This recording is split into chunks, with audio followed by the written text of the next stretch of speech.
oni mówią, że on kulita postawił, no ja ci to już mówiłem, że ja to taki, gdyby zarobkowiec jeszcze jestem, że sobie dorabiam na takich sprawach jeszcze, że to idę do góry tak po linie i wtedy to jest, jak się można tak pochwalić, Do internetu, jo? wtedy nie jest tak źle.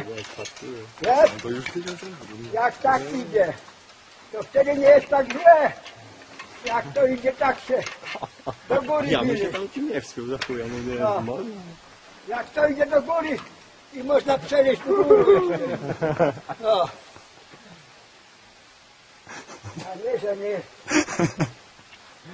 Także to trzeba przekonać się, że tak idzie. A nie, że to nie idzie.